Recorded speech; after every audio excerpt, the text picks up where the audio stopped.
Welcome to the Daily Exchange! I'm here with Yat, and we're talking NFTs, cryptocurrency, and crypto kitties, in fact. We're live right here, and we're talking about gaming on the blockchain, guys. We'll see you guys right after this.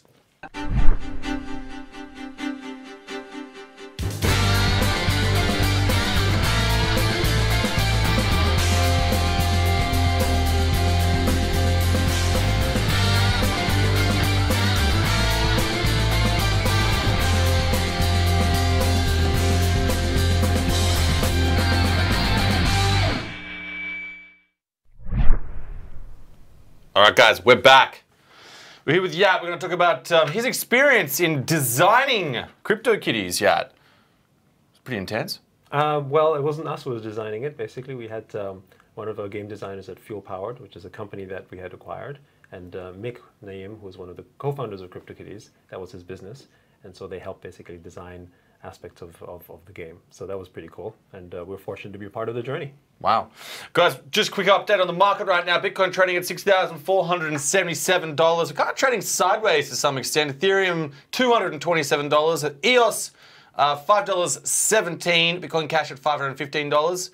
Neo is sort of trading up at around $20. Ripple at 29 cents. Ethereum Classic. Ethereum Classic. I don't know. I'm never going to understand this. $11.92. It's like the tag-alongs, you know, that, like the person who turns up late, like turns up at every party, but really doesn't really contribute much to the party, but they're sort of just hanging out. Yeah, I think that's Ethereum Classic. No offense to anyone who loves Ethereum Classic. By the way, this is not financial advice. Nothing to do with financial advice.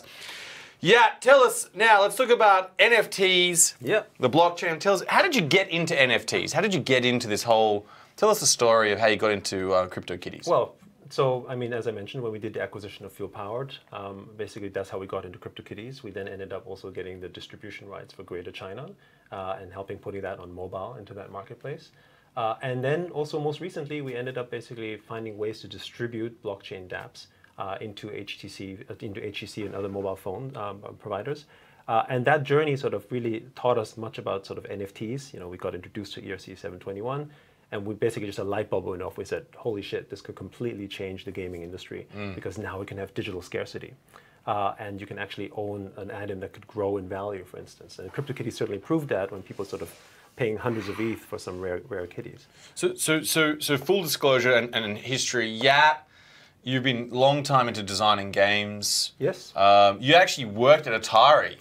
Yes, well, that was almost, that was like 30 years ago, so but that's now I'm dating cool. myself. That's kind of cool. I'm just fanboying a little bit. You guys have also got a great studio out of Finland as well. Right.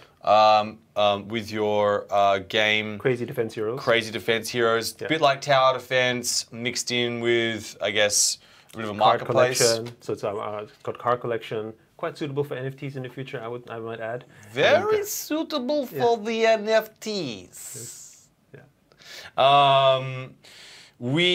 Let's talk about the story. Tell us the story about CryptoKitties. Tell us the story. How did that sort of come about? Start from the beginning and sort of take us through it. Well, I think CryptoKitties was something that back then Axiom Zen basically had developed sort of this protocol, ERC 721, and they were trying to basically build out sort of an experiment, if you will.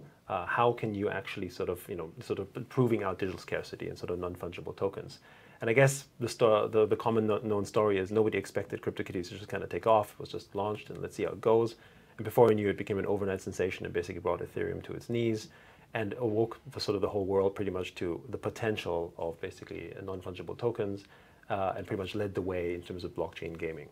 But of course, what a lot of people need to understand is at the end of the day, the peak audience of CryptoKitties is still only about 30,000 people. And yet still, we're talking about tens of millions of transactions. So imagine what could happen if you basically bring in the whole world, or at least a significant portion of the gaming world, into the blockchain, which is why we're so excited about it. And you guys currently have the distribution rights for Greater China. For Greater China. We also do for device sales, so for instance, like the deal with HTC. Yeah, let's talk about that. So you guys, this is key because you guys have brokered the deal between HTC and CryptoKitties. And Joel, if you want to roll the clip which is super cool. Tell us, while it's running, about this deal. Yeah, so the deal is pretty straightforward. HTC has a vision to basically produce sort of the first blockchain phone, which is the Exodus, and actually what's happening is it's coming out first for the HTC U12. You basically get some kitties inside the DApp that's on the HTC phones. The main thing was finding a way in which we can get more mass adoption and more awareness around basically blockchain games and dApps with CryptoKitties. The fact that you can also earn money potentially, or certainly sort of make them valuable. And it's hard, for instance, right now with Apple and Google to find sort of these type of apps because they typically don't allow them. So we need to do these kind of partnerships where you basically are able to download these sort of blockchain dApps. Right now, as you know, doing this on a web browser with CryptoKitties, having to sort of set up MetaMask, it's a bit of a pain in the butt, right? But with the mobile experience, it's all embedded. You just open it, you're ready to roll. And that's what we think the future is, and that's how we think mass adoption can happen. Very cool. And do you just buy Ethereum and you're good to go? Yes, so if you have Ethereum, you're good to go. Right. And there's like a wallet in the HTC and all this kind of stuff. There's a wallet, so the HTC Exodus will have a sort of secure enclave, but the dApp itself, the CryptoKitties dApp, has sort of a wallet component as well, so you can store your Ethereum and then basically start trading, which you need to do, otherwise you can't breed and you can't buy cats. You can't buy cats? Yeah. Don't tell my daughter that. Both of them. Joel, do you have a cat? No, I've got a Labrador. You got a Labrador? I can imagine you having a Labrador. That's kind of cool. HTC, obviously, moving into this crypto space is fascinating, right? And I think there's wider space in terms of content, in terms of bringing those to obviously everyday people and bringing Ethereum in like that. Tell us, you've written this incredible piece on Medium. I think it's something everyone should take a look at. And one of the sections in particular, you talk about, I guess, if content is king, then distribution is queen. Right. Which obviously, Bill Gates said if content is king, but then I've forgotten the other guy's name. Right. Jordan, was it, or someone? Anyway, I've forgotten Jordan. He said, if content is king, then distribution is queen, right? And she wears the pants. And she wears the pants. Right. Yes. It's a good thing, people ask me, do I wear pants under this desk? Don't tell anyone yet. Yes. Well, you don't live in Scotland, so I guess it's not. No one would know if I am wearing pants or not. I wonder if the Queen wears pants.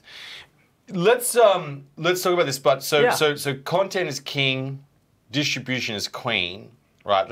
And so what do you mean by that? Well, right now, content, we all say content is king because we know that without good content, nobody will actually use a platform, for instance. However, today we've got to a world where there's so much content is abundant, and actually the ones who control the environment are truly distribution platforms, whether this is a form of the App Store, whether this is Netflix, whether this is HBO. They control your environment, right? It's basically become almost like a walled garden, like a sort of monopoly of sorts. And that is really tough for content creators. It is true for almost any content space, not just for games, but also for music, for instance, right? You're sort of, beholden to the labels, beholden to a form of Spotify. And if they don't like you, what happens to the content creators? You're dead, right? So that's a reality. And so are you saying we're getting manipulated by these media platforms? Well, they control it, right? And I don't know that, I think manipulation is a bit of an aggressive word. I would say more that they're trying to find the right content for you. But the problem is that if we're trying to sort of create this creative world where everyone should create stuff, but then you might make a great show, and who will find you? Well, the platform is YouTube, for instance, right? And if they can't find you, no matter how great your content is, you'll never be discovered. Right? So the platform's wearing the pants. Yes. She's the queen. She's the queen, right? She's the queen. We should have a song called "She's the Queen," Joel. Now the change, which is really important with blockchain, what's changed with the blockchain with content? So what are you sort of saying? So the first thing is, because of NFTs, the whole aspect of the non-fungible token, you can have digital scarcity, which means that you can have only 1 or 2 or 3 or maybe 20 rare items of something, which means you can't just copy it. The problem about why platforms are important in the past is because they have to control the copy-paste problem. I can just pirate it, I can copy it, I need someone to manage this. Now, on the blockchain, you can actually do that. And so that means also, for instance, for us in the gaming world, what excites me is if I actually have a digital item that I've developed over time, I can then move it somewhere else. We think that content creators around the world are going to say, you know what, I want to make content for that NFT. So if you have a community of people that own, let's say in our game, Crazy Defense Heroes, thousands of sort of Crazy Defense Heroes swords, someone else might make content to attract that audience to go there. That's possible, and suddenly items become portable. It's actually, in our view, much like open source, right? So back in the sort of days of the early internet, it was all closed source versus open source. Who won the battle? Essentially, it was open source. And I think the same would be true in terms of this content space. So people can have portable content going into 10 different locations, and creators would be rewarded for their work. And you see this today with collectors as well, right? The people who sort of collect, sort of, for instance, racing cars, people make events for them, right? They don't necessarily own the car. You don't have to go to their particular area to do that. But they make events specifically for people to racing cars, or events for people who collect stamps, or Magic the Gathering kind of events. You can have sub-events around those communities. This becomes much more powerful with NFTs. So are you saying that the community these days is going to be stronger than the media platforms? We believe that's possible now with NFTs, because now if the target content audience will be content that you own. Let's say I have 30 type of NFTs. Because I own these 30 NFTs, I will be then targeted by people to use these NFTs in my environment, whether this is art or event or a game. So you become my customer, or you become a target customer because of what you own, as opposed to come into my walled garden game, play this experience. And as a gamer, of course, you have the benefit of sort of enhancing that utility of whatever that NFT is. You know. Okay, so let's talk about you know, how would people get involved with this NFT? How would you know the guys that are watching, how would they, I guess, invest in NFTs? How would you say what's possible? Well, the easiest thing to do right now is if you want to invest in NFTs and get to it. This is not financial advice, by the way. Yat is not giving financial advice. Nothing to do. This is just opinions only. Just and for fun. After all, we're making games. 100%. So I mean, right now, if you want to get involved in it right now, you can go on CryptoKitties and basically start buying a kitty or two and start breeding and understand how that works. And in CryptoKitties, you basically have two cats get together and do their thing. And then a new cat comes out, right? And that becomes an NFT, and you can basically trade those for fun with your friends for real ETH. In the future, there's many other ways in which you can basically trade NFTs, but CryptoKitties is probably the pioneer, so I would recommend you to take a look at how that works. And then inside, even in the CryptoKitties universe, there are sort of kitty racing games and other ones where people can then take that CryptoKitty and sort of try it out in a different environment. Of course, it's very alpha and beta right now. You're not going to sort of get a AAA experience on that just yet, but you get a good feeling where that is. We believe in the future, all that content will be basically minted in the form of NFTs. Okay, so, and obviously, just so everyone's aware, Yat does run an ASX-listed company. It's ASB. AB1. Sorry, AB1 is the stock code. Full disclosure, that is not financial advice. I'm not suggesting to making any investments. I'm just trying to make everyone aware. But these are companies that you guys are very involved with. And recently, you guys have made an acquisition of PixOwls. And PixOwls run a game called The Sandbox. Correct, yes. Which is a bit like Minecraft for mobile. Correct. To some extent. It is, yes. It's got about 1 million users, and now you're bringing this to the blockchain. That's right. Tell us about this. All right, so Sandbox is a creator world, very much like Minecraft, suitable for mobile. And one of the things that the team at the Sandbox built, which is sort of a talented team in Argentina, is create basically a way for you to build NFTs inside the Sandbox, and also have a whole sort of, there's going to be a sort of a currency called Sand as well, where you're going to be able to basically sort of exchange tokens. So it's a whole blockchain economy, if you will, in a Minecraft type world. We always felt that had Minecraft, or Roblox for that matter, sort of gone on the blockchain, it would have been transformational. And now this is the chance to do that with Sandbox. Because, why not now, for the hours of time that you spend creating stuff in the Sandbox, you can actually be rewarded for it.